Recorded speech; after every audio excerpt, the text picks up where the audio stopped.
Alhamdulillah, Alhamdulillahirabbil alamin. Nahmaduhu wa nasta'inuhu wa nastaghfiruh wa natubu ilaihi wa na'udzu billahi min shururi anfusina wa min sayyiati a'malina. May yahdihillahu fala mudilla lahu wa may yudlilhu fala hadiya lahu.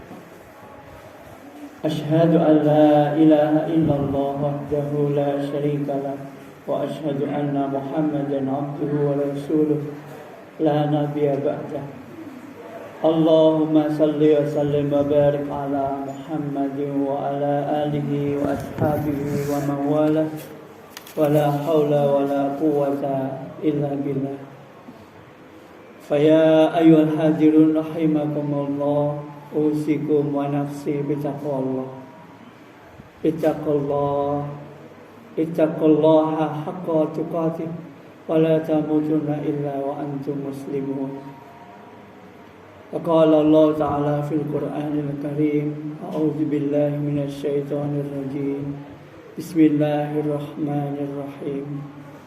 Laqad khalaqnal insana fi ahsani taqwim Thumma radadnahu asfala safilin illa alladhina amanu wa amilus solihati falahum ajrun ghairu mamnun fama yukadzibuka ba'du biddin alaysallahu bi ahkamil hakimin.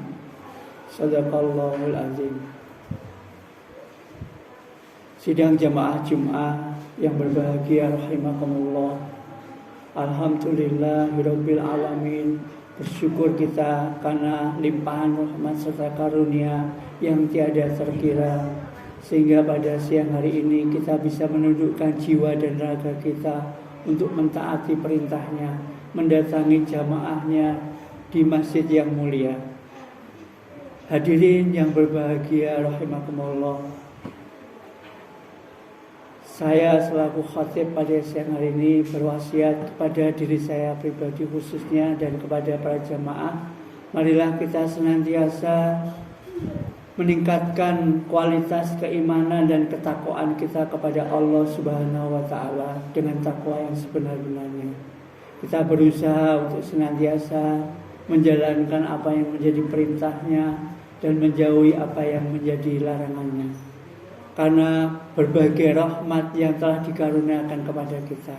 Salah satunya rahmat kesempurnaan penciptaan atas diri kita sebagai manusia. Sebagaimana tadi yang kami bacakan di awal khutbah. Laqad khalaqnal insana fi ahsani taqwim. Sungguh aku telah sempurnakan, ciptakan manusia ini dalam bentuk yang sebaik-baiknya. Kesempurnaan kita meliputi jasmani dan rohani. Secara jasmani kita diberi kesempurnaan melalui panca indera, melalui anatomi yang sungguh luar biasa. Secara jasmani, Ibnu Hajar al-Asqalani dalam kitabnya Nasaihul Ibad menyebutkan ada 4 mutiara yang menghiasi kerohanian kita, yang apabila ini senantiasa kita gosok akan memancarkan kemuliaan-kemuliaan dalam hidup kita. 4 mutiara ini senantiasa harus kita jaga, karena kalau sampai istilahnya itu tergores atau hilang kilaunya, buruk rupa, maka akan menjadikan kita menjadi makhluk yang dikembalikan dalam bentuk yang sejelek-jeleknya.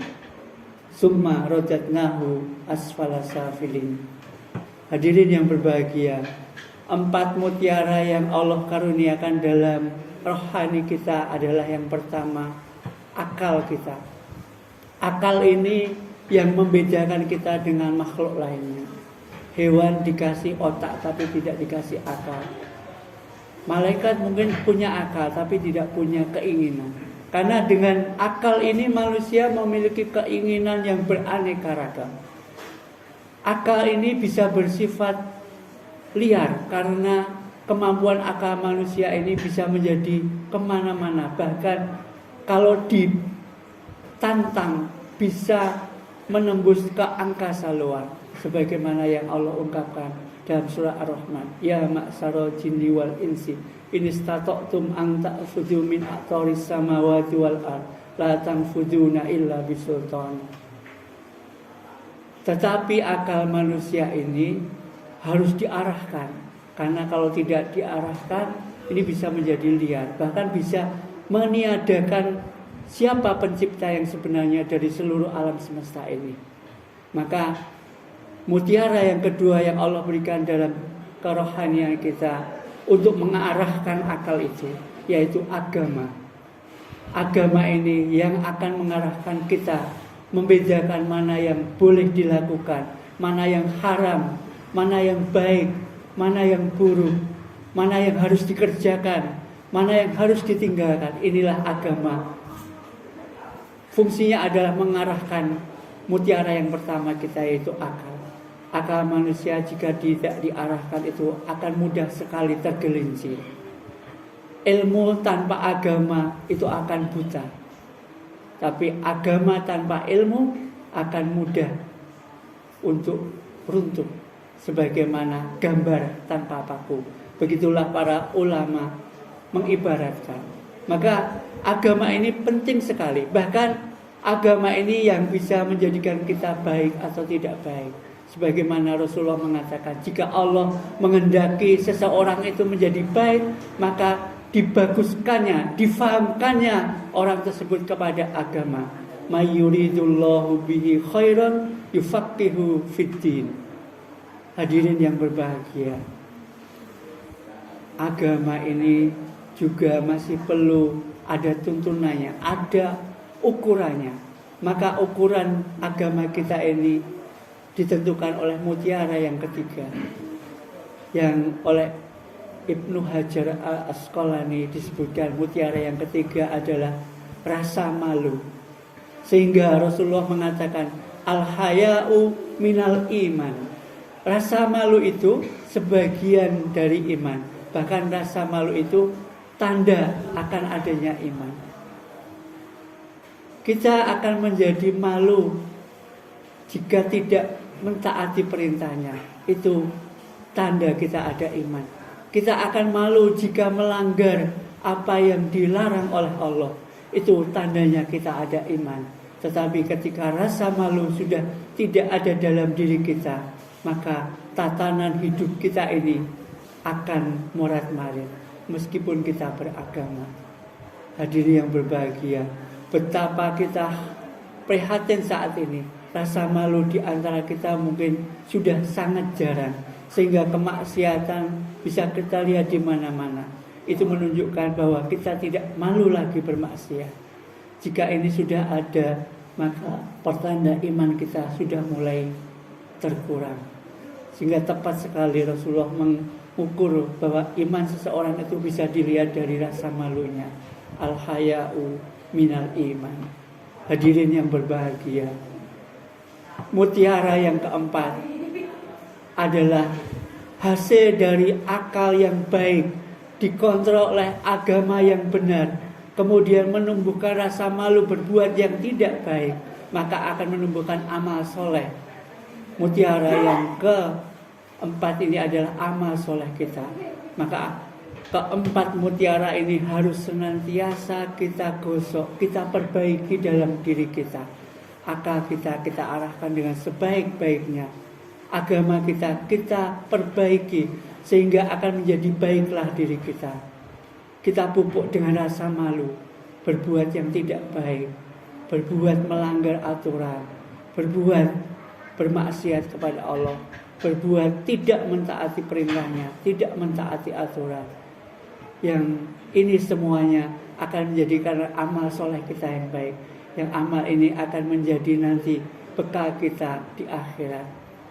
Hadirin yang berbahagia, mutiara itu kalau tidak digosok lama-lama akan menjadi suram, bahkan bisa hilang kilonya.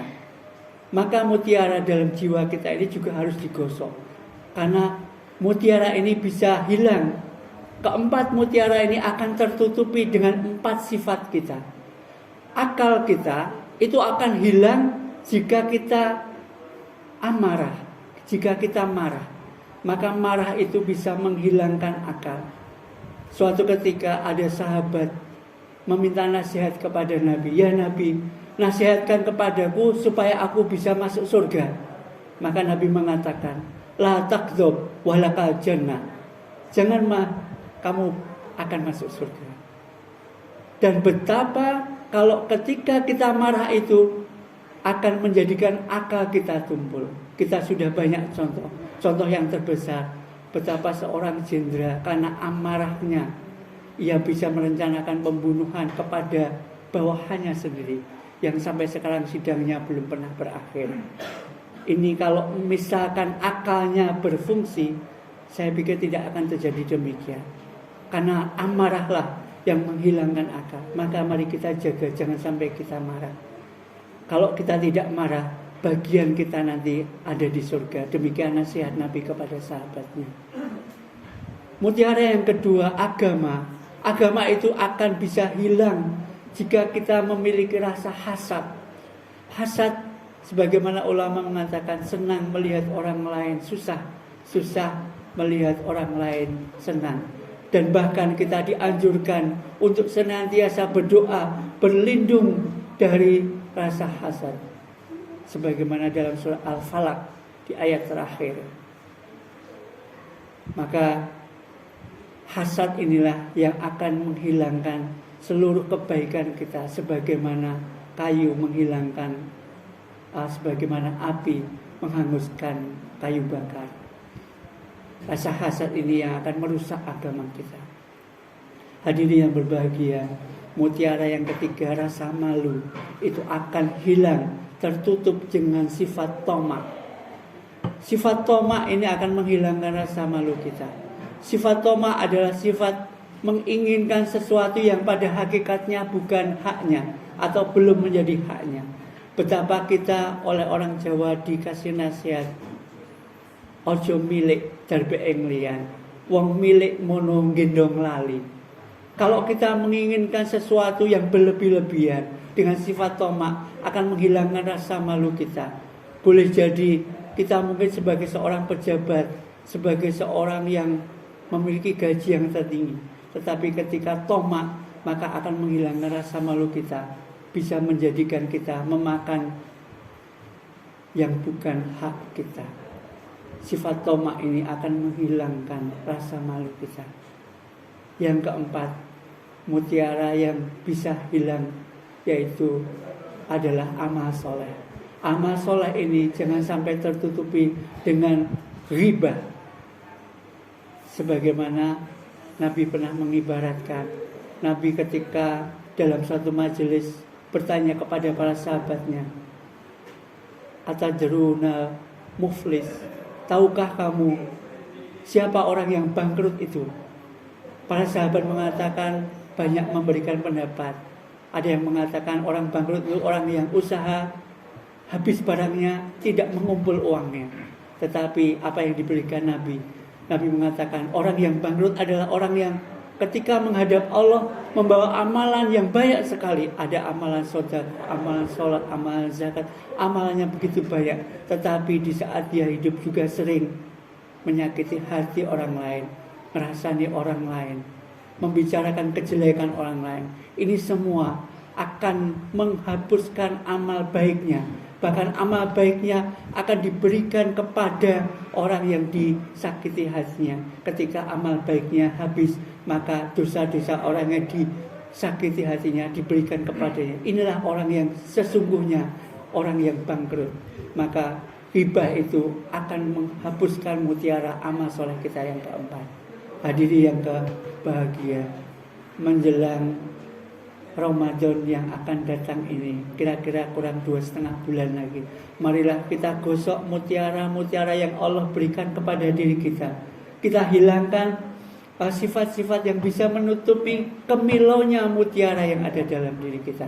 Insya Allah dengan demikian kita bisa menyambut bulan Ramadan ini dengan semakin hari semakin menambah ketaatan kita, yang pada puncaknya kita akan menggapai derajat la'allakum tattaqun. Barakallahu li wa lakum fil Qur'anil azim wa nafa'ani wa iyyakum bima fihi minal ayati wa dzikril hakim.